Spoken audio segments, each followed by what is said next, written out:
Kevin Durant, can you do something for me? Can you talk to the Hawks now for me? And Kevin Durant, go get John Collins, man. Hey. Welcome back to Nets Republic. I am your host, Sever the Bond. You are on Nets Republic. Today we are celebrating win number 7 in a row. I believe it's 7 or 8. I've lost track, to be quite honest with you. The Nets went out there in the most egregious example of Russell Crowe we've had this entire season. We went out there on our home court and we slaughtered the Golden State Warriors. Wasn't even fair.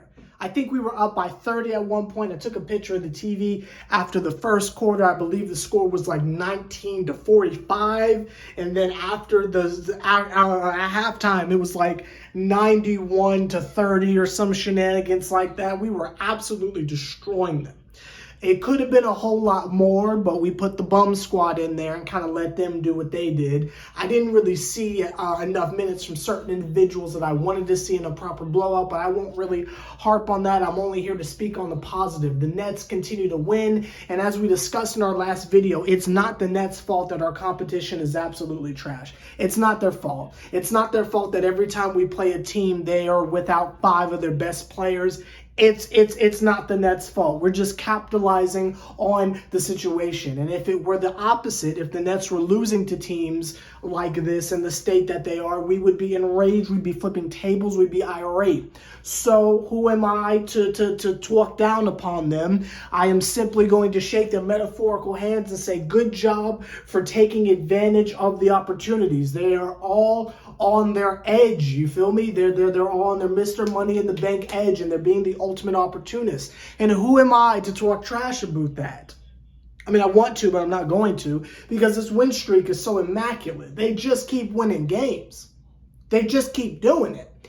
And though there's chitter chatter around the league, though there's individuals who feel like this is all just a fluke and we will crash and burn, and granted, behind closed doors, I am a part of that brigade myself, I still happen to think that there's room and cause for pause, and there's enough energy in the room for us to be positive. And what I mean by there's enough energy in the room for us to be positive, it's the proof in the pudding.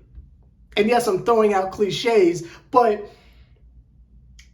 the Nets, they started this game, and unlike the last couple games where they get off to a slow start and then they kind of turn it on, they turned it on from the beginning. They were just slinging around the ball, and you couldn't tell which team was Golden State because of how much the ball was moving around freely. Joe Harris was hitting his shots like nobody's business. Kevin Durant is obviously Kevin Durant, which we say that a lot, but I don't think we're not doing enough justice to it. And I'd like to walk back my take from last video of how Kevin Durant can't possibly be the MVP with Kyrie Irving by his side. Tonight, Kyrie Irving was not out there, and it was literally just Kevin Durant on his own, on his lonesome. And some of the shots he was hitting, I mean, I'm just throwing my controller in the air. I'm just throwing the remote in the air, throwing pillows in the air, threw my dog in the air, because I was just like, how did he hit that shot? This dude has like 4 dudes on him. Everyone knows he's taking the shot, and he still hits it like it's nothing. Kevin Durant might be an MVP. I ain't gonna lie.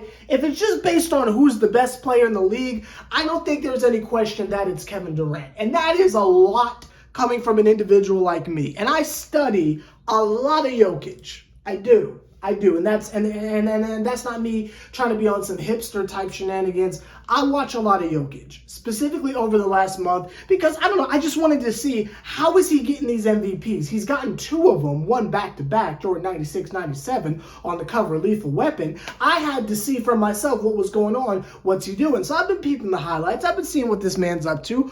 Honestly, I don't think he does anything that Trae Young does it, but that's neither here nor there. And before people jump down my throat, I understand Trae Young does not get the rebounds that this man gets, but homie is like 7 feet tall, so he's cheating, but that's not here nor there. But in terms of the assist, backdoor cut to Bruce Brown. We've never seen that, but Harden did that. Like, you know what I mean? Like, I've just been watching, trying to see, is it just a collection of numbers, or is he actually doing something? And from my research, it's just a collection of numbers. He puts up fantasy numbers, and people just automatically, like, to me, if you're going to have that type of energy, then Luka's the MVP. But if we're just talking about the best player in the league, and it's the most valuable player, so who's most valuable to your team, I would venture to argue that if Kevin Durant was not out there on a nightly basis, we would be nowhere near where we are in the standings. If you're going to base it on the true impact,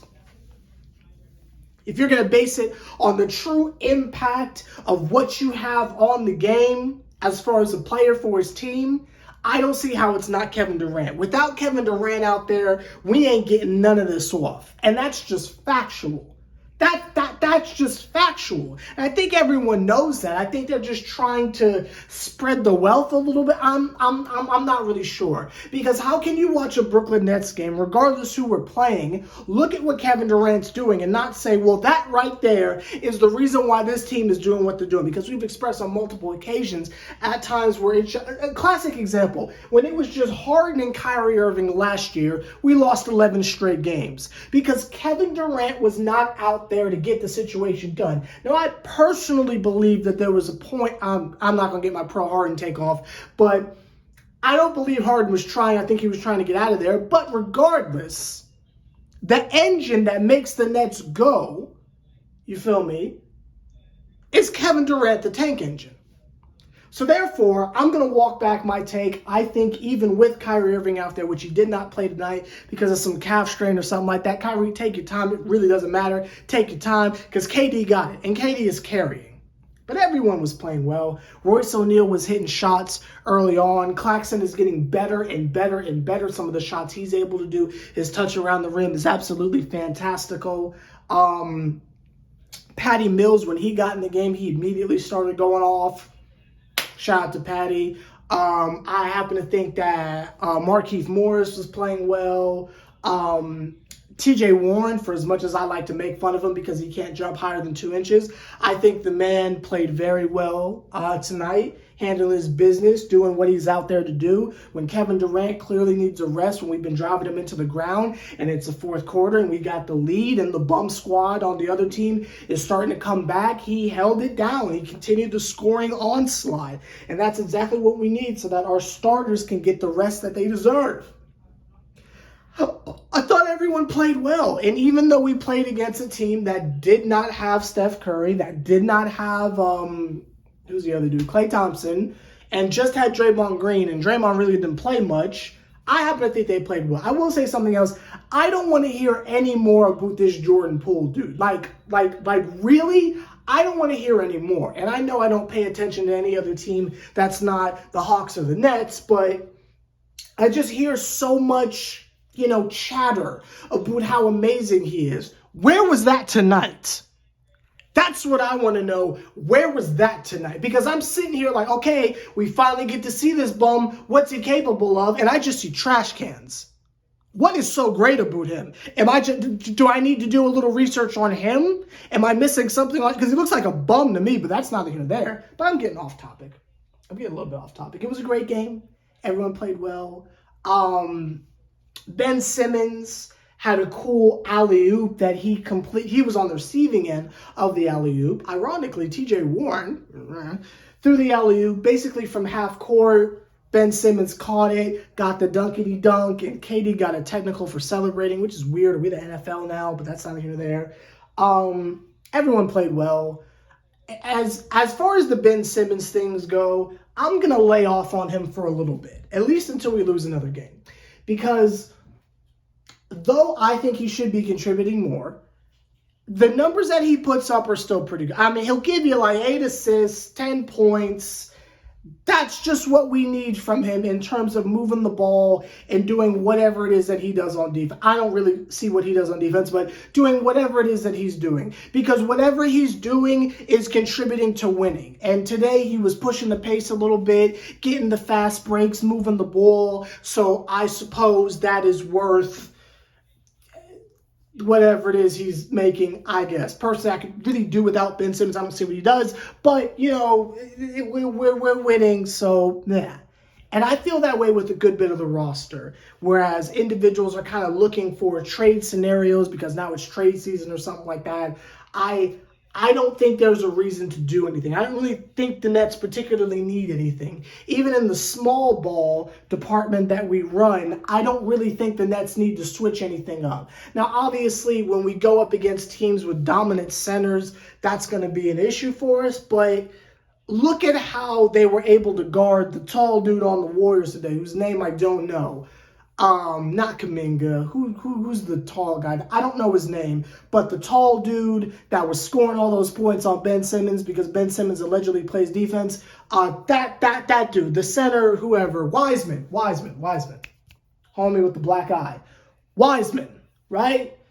Now, we were having some trouble stopping him for a point, but when it came to the middle of the third quarter and basically all of the fourth quarter, the Nets did that old Houston Rockets thing where they, just kind of chase the ball around, and it's an ever-moving double team, but it's based on the zone. Let's use examples again. So let's say this is the person with the ball, right? This is the person with the ball, and this is one defense. Let's pretend like these are two water bottles. I only have two hands. So let's pretend like these are two water bottles, right? So, boom. Here's homie with the ball. Two people go, right? When they pass the ball over here, like the helper here moves over to collapse with the next person stepping up. So it's like a revolving double team no matter where the ball goes. And because basically they were able to cheat because the entire star power of the Warriors were injured, you're able to kind of cheat off that and get your rotating double team off.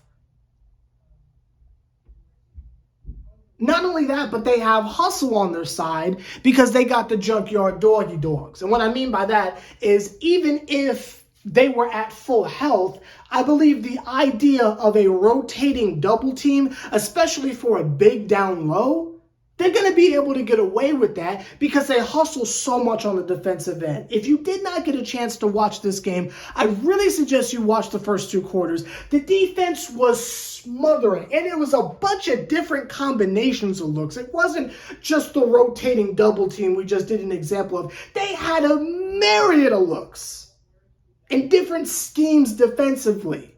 Jumping in the pass, just all sorts of stuff. Jacques Vaughn is doing such an amazing job. And I've been wrong about a lot of things this year. Mainly about how good I thought the Hawks were going to be. But if there's one thing that I can positively say that was spot on about, it's the greatness of Jacques Vaughn. That man, it's night and day. It is truly night and day. The Nets are looking absolutely wonderful. I stated in the last video that it's time to turn in your ring sizes because we're going to be marching up and down Flatbush next summer, and I need y'all to be ready. I'm going to be flicking off Sabrina Ionescu, and everyone else is just going to be getting a Texas two-step on because it's a celebration. Gosh dang it, it's a celebration. Now let's see who we play next. Because the NBA TV crew, and shout out to you if you have Yes, because I had to suffer through the players only or whatever segment they had on NBA TV today, but that's not even there. Let's see who we play next because it'll give us a better picture of where it is we're going from here on out. Let's see. I'm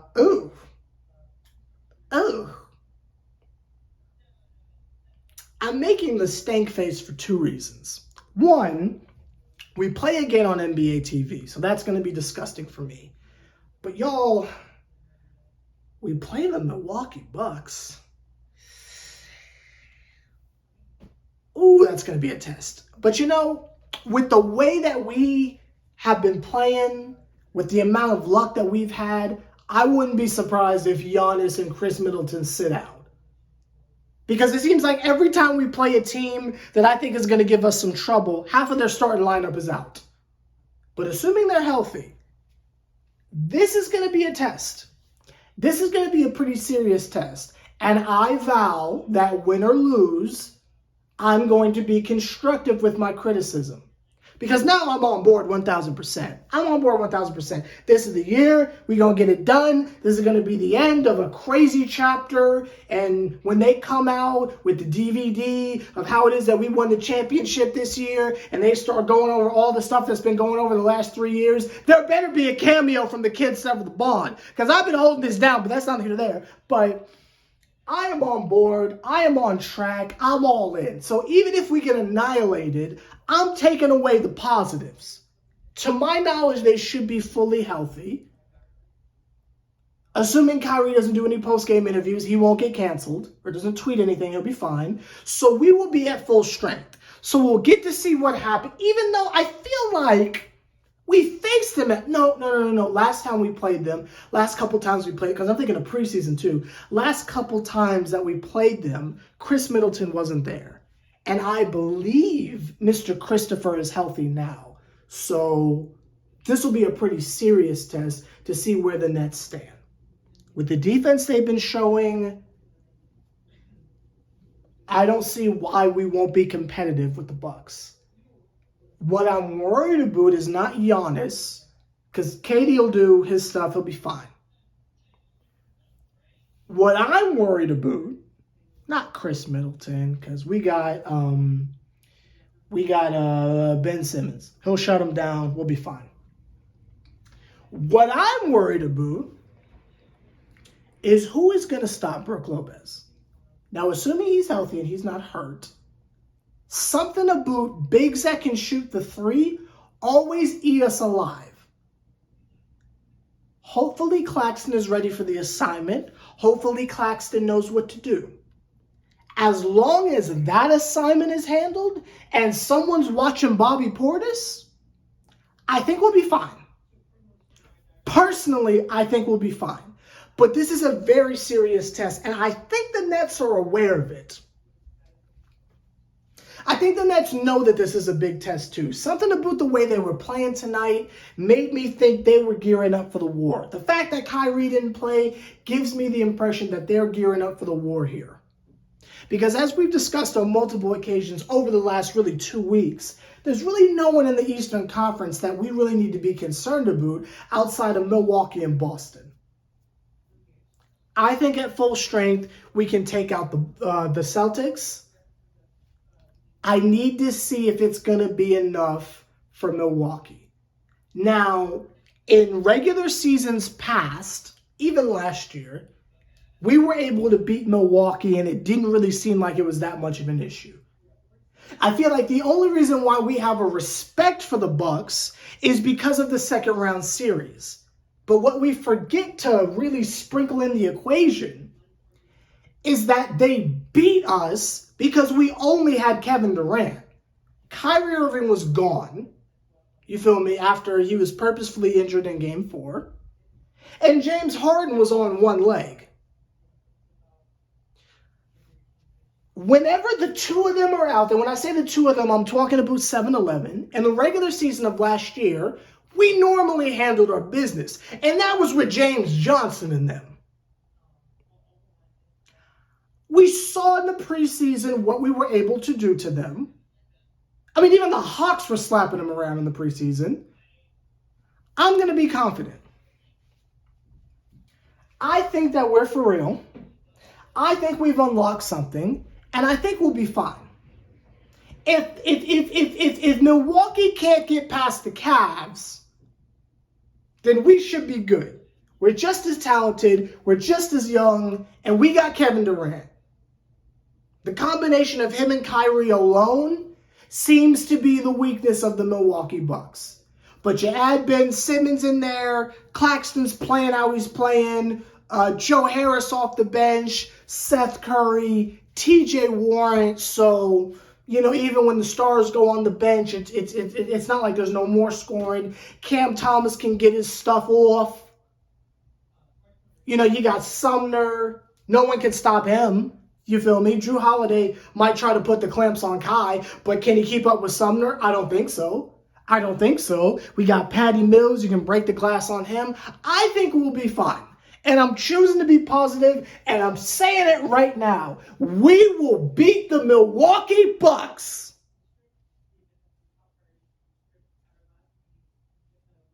If my last name's Uzumaki, if my last name is Reigns, believe it. Believe it. Y'all, it's championship time. And I am in full bloom and primed for a championship.